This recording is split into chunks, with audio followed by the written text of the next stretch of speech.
కరీంనగర్ జిల్లాకి చెందిన ఫజల్ రెహమాన్ సౌదీలో ఉద్యోగం చేసేవాడు. అందులో పశుగ్రాస సరఫరాలో అక్కడ చూసిన కొత్త పద్ధతులను స్నేహితుడి సూచనలతో కలిసి సైలేజ్లో మరిన్ని వివరాలు తెలుసుకున్నాడు. స్వదేశానికి తిరిగి వచ్చి అదే పద్ధతులతో 30 ఎకరాల్లో మొక్కజొన్నని సాగు చేస్తూ రైతులకు, పాల వ్యాపారులకు పశుగ్రాసాన్ని సరఫరా చేస్తూ లాభాలను ఆర్జిస్తున్నాడు. ఈ దాణా తయారీ విధానం ఎలా ఉంటుందో చూద్దాం. ఫార్మర్స్కి ఏదైనా సపోర్ట్ చేయాలా అని ఆలోచన ఉండే. మా బ్యాక్గ్రౌండ్ కూడా అగ్రికల్చరే. సైలేజ్లా చేస్తే ఫార్మర్స్కి సపోర్ట్ అవుతుంది, అగ్రికల్చర్ ఫార్మర్స్ మళ్ళీ ఇటు డైరీ ఫార్మర్స్ 2 సైడ్ సపోర్ట్ అవుతుంది. మనం చేయొచ్చు అని ఇక్కడ 30 ఎకరాలు కరీంనగర్ కొత్తపల్లి కాడ 30 ఎకరాలు లీజ్తోని తీసుకొని మొక్కజొన్న వేసి నేను కూడా ప్రిపేర్ చేస్తున్నా. నాది కూడా మళ్ళీ ఫార్మర్స్తోని కూడా కొంటున్నాను. అంటే 1800 నుంచి 2000 వరకు పర్ టన్ తీసుకుంటున్నాను. అయితే ఫార్మర్స్కి తెలియదు, పైనర్ జేకి ఆ సీడ్ వేస్తే ఏమవుతుందంటే ఎక్కువ దిగుబడి వస్తుంది. 20 నుంచి 25 టన్నులు పర్ ఎకర్కి వస్తుంది. అదే నార్మల్ సీడ్ వేస్తే 12 టన్నులు ఇట్లా వస్తుంది. అంటే 2000 ఇచ్చినా కానీ పర్ ఎకర్ 20 టన్ వచ్చినా కానీ 40,000 3 months లోపల వస్తుంది. ఇది పాలకంకి కాగానే మేము కట్ చేసేస్తాం 90 రోజుల లోపల. అయితే ఇది 90 రోజుల లోపల కట్ చేస్తే మళ్ళీ ఒక పంట చేస్తాయి. అంటే సంవత్సరంలో 3 పంటలు అయినా ఖచ్చితంగా చేసుకోవచ్చు. అయితే ఫార్మర్కి ఇటు 3 పంటలు అవుతాయి, ఇటు ఫార్మర్కి సపోర్ట్ అయిపోతుంది. ఇంకా ఆదాయం కూడా మంచిగా వస్తుంది. మళ్ళీ ఇటు డైరీలో పోతే మేము 5.5 కేజీల చొప్పున మేము ఇస్తున్నాము. అంటే మేము హైదరాబాద్ వేరే స్టేట్కి అన్నిటికాడ మేము పంపుతున్నాం. మేము ఇద్దరితో స్టార్ట్ చేసినాం జనవరిలో. 30 మంది దాకా పని చేస్తున్నారు ఇప్పుడు సేల్స్లా. మళ్ళీ ఇక్కడ మొక్కజొన్న పెట్టేందుకు ఫార్మర్స్ అందరికీ తీసుకొని 30 మంది దాకా మేము అంటే వాళ్ళకు కూడా వేరే వాళ్ళకు కూడా ఆదాయం వస్తుంది, ఎంప్లాయ్మెంట్ పెరుగుతుంది.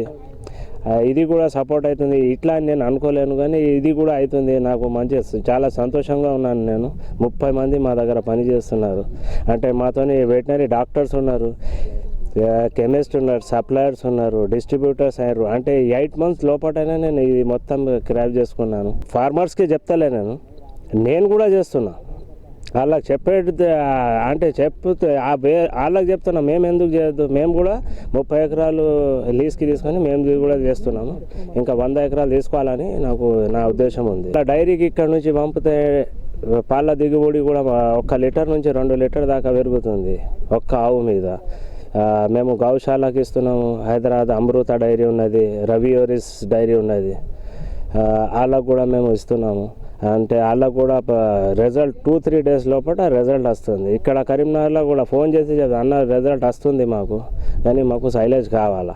అంటే నా దగ్గర కూడా అంతా లేదు, నేను ట్రై చేస్తున్నా ఇంకా ఎక్కువ చేయాలని.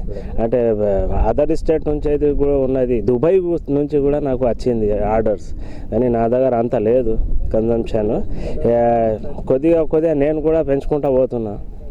ఒక ఆలోచనతో సౌదీ అరబ్ నుంచి వచ్చినందుకు నాది ఎందుకు చేయొద్దు, నాది ఉండాలి, అది ఒక ఆలోచన ఉండే. అందుకోసం నేను ఇక వచ్చిన సక్సెస్ అయినా. సో బేసికల్గా మన సైలేజ్ ప్రిపరేషన్లో మనం టోటల్ క్రాప్ చాప్ చేసిన తర్వాత దానిలో ఒక స్పెషలైజ్డ్ ప్రిజర్వేటివ్ యాడ్ చేస్తాము. అది ఎందుకంటే బేసికల్లీ మనం క్రాప్తో సహా మన కంకుల్ని కూడా మనం చాప్ చేసిన తర్వాత కంకుల్లో మన షుగర్ కాంటెంట్ పాలిసాకరైడ్స్ ఉంటాయి. ఆ పాలిసాకరైడ్స్ వల్ల ఈ మేతలో ఈల్డ్ పెరుగుతుంది. అయితే అది డిగ్రేడ్ అయ్యే ఛాన్సెస్ ఉంటుంది. అందుగురించే దానిలో మనం ఒక కెమ్లాక్ హెచ్డి అని ఒక ప్రిజర్వేటివ్ యాడ్ చేస్తాం. That's bacteria. అది ఏం చేస్తుందంటే మీకు ప్యాకింగ్ తర్వాత ఈ ప్రాసెస్లో మనం ప్యాకింగ్ అయ్యేటప్పుడు ఆ స్ప్రే చేస్తాము. థింగ్ ఏంటంటే అది లోపల ఆ పాలిసాకరైడ్స్ని లాక్టిక్ యాసిడ్కి కన్వర్ట్ చేస్తుందండి. దాంతో అంటే లోపల ఫర్మెంటేషన్ ప్రాసెస్ అయ్యి ప్యాకింగ్ చేసిన తర్వాత మ్యాక్సిమం 1 week to 10 days లోపల ఆ సైలేజ్ 100% ప్రిపేర్ అవుతుంది.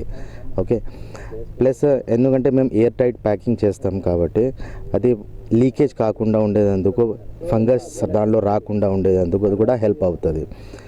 10 days లోపల మొత్తం సైలేజ్ ప్రిపేర్ అయిన తర్వాత వన్స్ మేము ఆవులకు కానీ డైరీ ఫామ్లో మేతకు వేస్తాం కదా, మేతకు వేసిన దానివల్ల ఆవులకు మిల్క్ ఈల్డ్ ప్రొడక్టివిటీ ఎక్కువ అవుతుంది. సెకండ్ థింగ్ ఏంటంటే మీకు ప్రోటీన్ కాంటెంట్ కూడా మిల్క్లో పెరుగుతుంది. అండ్ ఆల్సో అరౌండ్ ఈ ఒక ఆవుకి అరౌండ్ 12 to 15 kgs వరకు యావరేజ్గా ఈ సైలేజ్ కన్జంప్షన్ తీసుకుంటాను అన్నట్టు.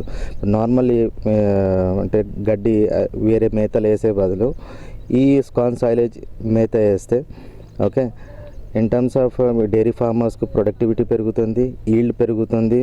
ఒకప్పుడు పశువుల మేతకు కొదవ ఉండేది కాదు. పొలాల్లో మైదాన భూముల్లో స్వేచ్ఛగా తిరుగుతూ పచ్చటి గడ్డిని మేసే పరిస్థితి ఉండేది. కానీ ఇప్పుడు ఆ పరిస్థితి లేదు. పశుగ్రాసం దొరకడం కూడా ఒక్కోసారి కష్టమవుతుంది. అలాంటి గడ్డు కాలం ఎదుర్కోవాలంటే పశువులకు సరిపడా గ్రాసాన్ని ఎక్కువ కాలం నిల్వ చేసుకోవాల్సిన పరిస్థితి ఏర్పడింది. మరి నిల్వ విషయంలో తీసుకోవాల్సిన జాగ్రత్తలేంటి, ఎంత కాలం నిల్వ ఉండగలుగుతుందన్న విషయాలు తెలుసుకుందాం. కార్న్ సైలేజ్ అని ప్రిపరేషన్ చేస్తున్నా. ఇది ఈ మిషన్ వచ్చేసరికి రోజుకి వచ్చేసరికి 20 నుంచి 30 టన్నుల ప్రొడక్షన్ చేస్తుంది. దాంతోపాటు మనం దీంట్లో మేజ్ అనే క్రాప్ అని సెలెక్ట్ చేసుకుంటాం. ఇది 80 నుంచి 90 రోజుల పంటని తీసుకుంటాం. అది పాల బుట్ట మీద ఉన్న కంకిని.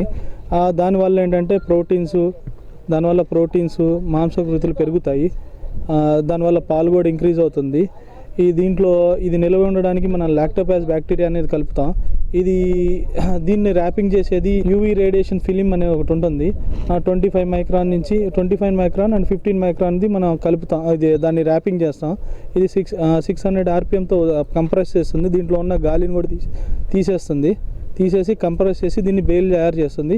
దీని షెల్ఫ్ లైఫ్ వచ్చేసరికి 1 year దాకా ఉంటుంది. దీని షెల్ఫ్ లైఫ్ ఇది రైతులకు ఎట్లా ఉపయోగపడుతుందంటే, ఇది ఇప్పుడు ఫర్ ఎగ్జాంపుల్ మన జనవరి నుంచి మిడ్ సమ్మర్ వచ్చేసరికి అంతా తెలంగాణ అంతా డ్రాట్ ఏరియా ఉంటుంది. ఇది చాలామంది రైతులు ఏం చేస్తారంటే మన గడ్డి దొరక్క చాలామంది ఇబ్బంది పడుతూ బర్రెలను అమ్మేయడం, డైరీ ఫార్ములు తీసేయడం జరుగుతుంది. ఇది మా సపోర్ట్ ఏంటంటే డైరీ ఫార్ములని ఎంకరేజ్ చేయటం. ఆ డైరీ ఫార్ములకి గడ్డి సప్లై చేస్తాం ఇట్లా సైలేజ్ అని చేసి. దీని షెల్ఫ్ లైఫ్ 1 year ఉంటుంది కాబట్టి దాన్ని స్టోర్ కూడా చేసుకోవచ్చు వాళ్ళు. ఇది వాటి నేల తల్లి కార్యక్రమం. మరో అంశంతో మళ్ళీ కలుసుకుందాం. నమస్తే.